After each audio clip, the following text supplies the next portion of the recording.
أعوذ بالله من الشيطان الرجيم. بسم الله الرحمن الرحيم. أو كصيب من السماء فيه ظلمات ورعد وبرق يجعلون أصابعهم في آذانهم من الصواعق حذر الموت والله محيط بالكافرين. يكاد البرق يخطف أبصارهم كلما أضاء لهم مشوا فيه وإذا أظلم عليهم قاموا ولو شاء الله لذهب بسمعهم وأبصارهم إن الله على كل شيء قدير. ترجمہ کنز ایمان. اللہ کے نام سے شروع جو نہایت مہربان رحم والا. یا جیسے آسمان سے اترتا پانی کے اس میں اندھیریاں ہیں اور گرج اور چمک اپنے کانوں میں انگلیاں ٹھوس رہے ہیں کڑک کے سبب موت کے ڈر سے، اور اللہ کافروں کو گھیرے ہوئے ہے. بجلی یوں معلوم ہوتی ہے کہ ان کی نگاہیں اچانک لے جائے گی. جب کچھ چمک ہوئی اس میں چلنے لگے، اور جب اندھیرا ہوا کھڑے رہ گئے. اور اللہ چاہتا تو ان کے کان اور آنکھیں لے جاتا، بے شک اللہ سب کچھ کر سکتا ہے. ترجمہ کنز العرفان. یہ ان کی مثال آسمان سے اترنے والی بارش کی طرح ہے جس میں تاریکیاں اور گرج اور چمک ہے. یہ زوردار کڑک کی وجہ سے موت کے ڈر سے اپنے کانوں میں انگلیاں ٹھوس رہے ہیں. حالانکہ اللہ کافروں کو گھیرے ہوئے ہے. بجلی یوں معلوم ہوتی ہے کہ ان کی نگاہیں اچک کر لے جائے گی. حالت یہ کہ جب کچھ روشنی ہوئی تو اس میں چلنے لگے، اور جب ان پر اندھیرا چھا گیا تو کھڑے رہ گئے. اور اگر اللہ چاہتا تو ان کے کان اور آنکھیں سلب کر لیتا. بے شک اللہ ہر شے پر قادر ہے. او کصیب من السماء. یا جیسے آسمان سے بارش. ہدایت کے بدلے گمراہی خریدنے والوں کی یہ دوسری مثال بیان کی گئی ہے. اور یہ ان منافقین کا حال ہے جو دل سے اسلام قبول کرنے اور نہ کرنے میں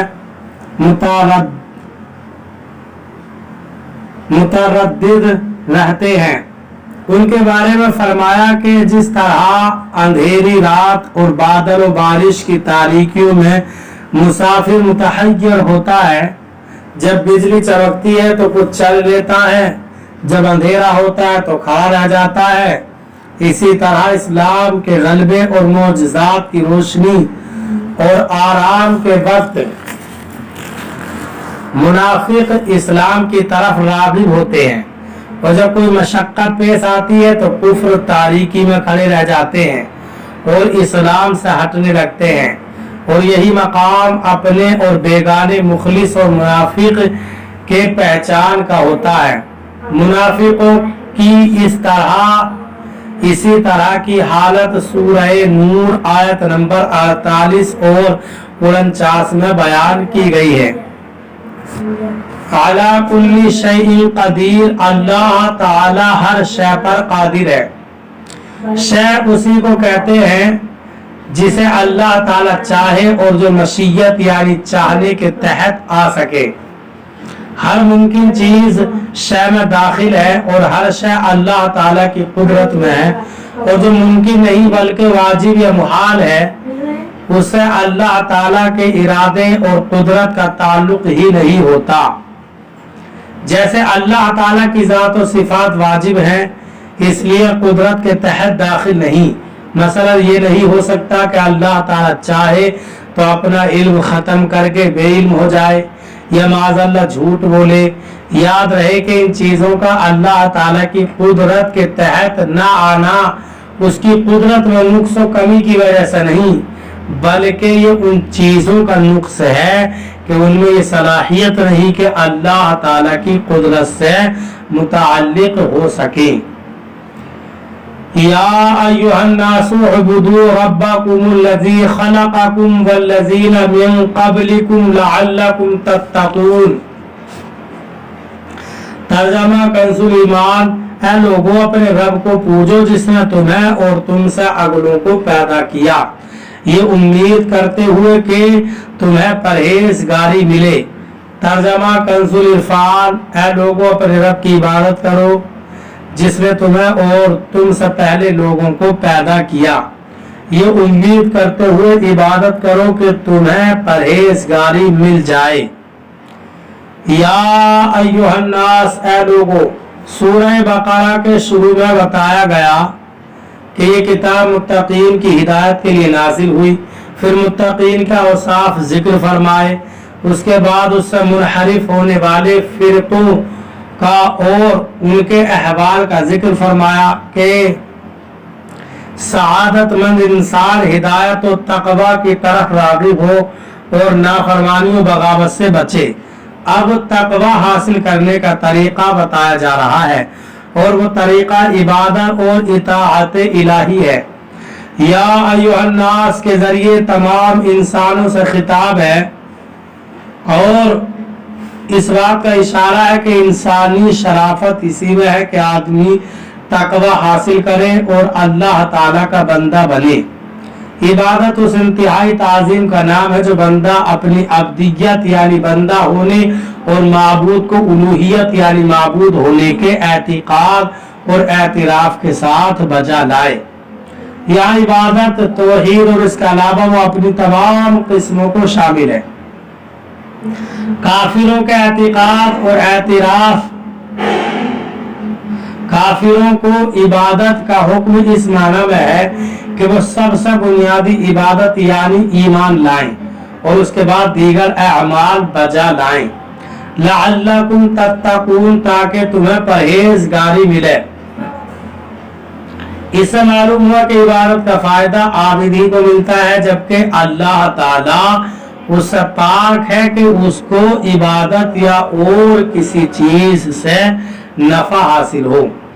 अल्लज़ी जअल लकुमुल अर्द फिराशम वस्समाअ बिनाअ व अंज़ल मिनस समाइ माअन फअख़रज बिही मिनस समराति रिज़क़न लकुम फला तजअलू लिल्लाहि अंदादन व अंतुम तअलमून। तर्जमा कंजुल ईमान, और जिसने तुम्हारे लिए जमीन को बिछोना और आसमान को इमारत बनाया और आसमान से पानी उतारा तो उससे कुछ फल निकाले तुम्हारे खाने को, तो अल्लाह के लिए जानबूझकर बुरा, अल्लाह ताला को जानबूझकर बराबर वाले न ठहराओ।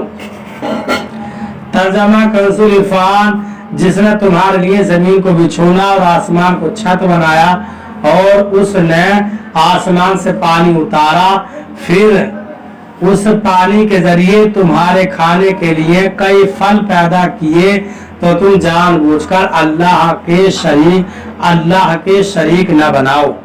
अल्लज़ी जअल लकुमुल अर्द फिराशम वस्समाअ बिनाअ, जिसने तुम्हारे लिए जमीन को बिछोना और आसमान को छत बनाया। इशारत और इससे ऊपर वाली आयत में अल्लाह ताला ने अपनी उन नेमतों को बयान फरमाया है। एक, मखलूक को आदम से वजूद में लाना। दो, आसमान और जमीन को पैदा करना। तीन, आसमान और जमीन से मखलूक के रिस्क का मुहैया करना। चार, आसमान से बारिश उतारना और जमीन से नबातात उगाना। जब आदमी की जिंदगी का एक एक लम्हा और एक एक पल अल्लाह ताला की नेमतों में डूबा हुआ है, तो उस मालिक हकीकी को छोड़कर किसी और का इबादत गुजार बनना किस कदर नाशुक्री है। यूं ही ऐसे करीम खुदा की याद से गफलत भी कितनी बड़ी नाशुक्री है। अल्लाह ताला हमें कुरान करीम पर सही माना में अमल करने की तौफीक अता फरमाए।